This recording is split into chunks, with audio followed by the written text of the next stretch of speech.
Roubaix, France, we're here in the northern part of the country and it's a beautiful sunny day, and this is where every year the Paris-Roubaix monument finishes. It's a 500-meter track.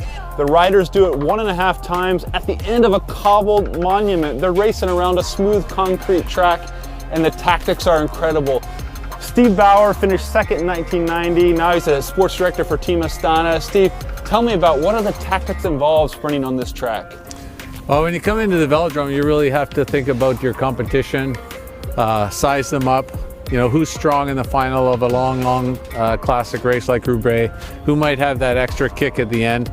But you never know, because Roubaix, it saps so much energy, saps so much power from your legs over the day. You know, sometimes the sprinter may not have the same power, you know, so you really, you know, you want to start the sprint not too far back, you know, come through the banking. You don't want to be going around the long way. And you got to give it everything and see what you have at the end.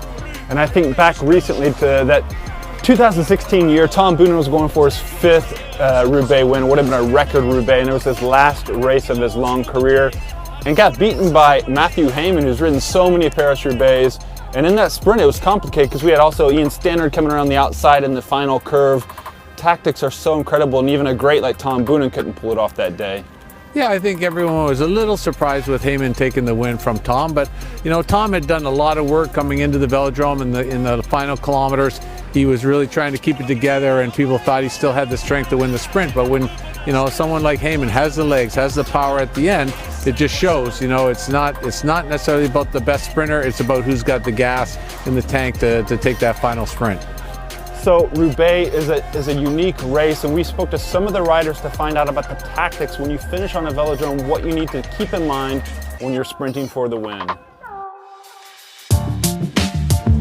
It's between hate and love. The last part is so different. You start in the asphalt, cobbles, and then you arrive in the track and it's like, where am I?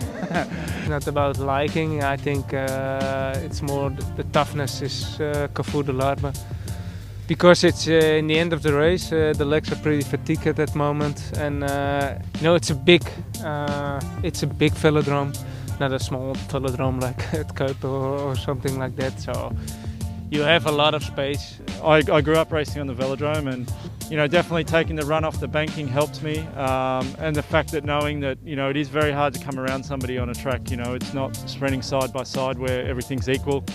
To get around someone, you do have to move up, you do have to make longer meters, you do have to overcome that extra height on the Velodrome. Oh yeah, it's magic. It's an unbelievable feeling to finish on the track. No matter in which position you are, it feels unbelievable.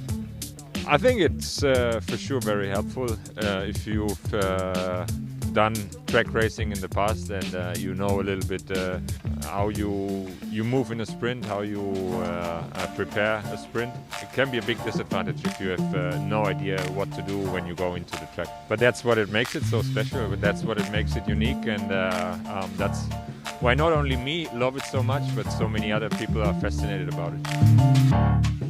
Stephen, now you were just explaining to me that, you know, on this track, a lot of riders are not used to riding the banking and going up high. Well, if you haven't ridden a track before and you haven't had the experience of, you know, go up high in the banking, you have that sense of vertigo. It's quite steep. And the fatigue, you come back into the Velodrome after 260 kilometers and the guys usually stay pretty low.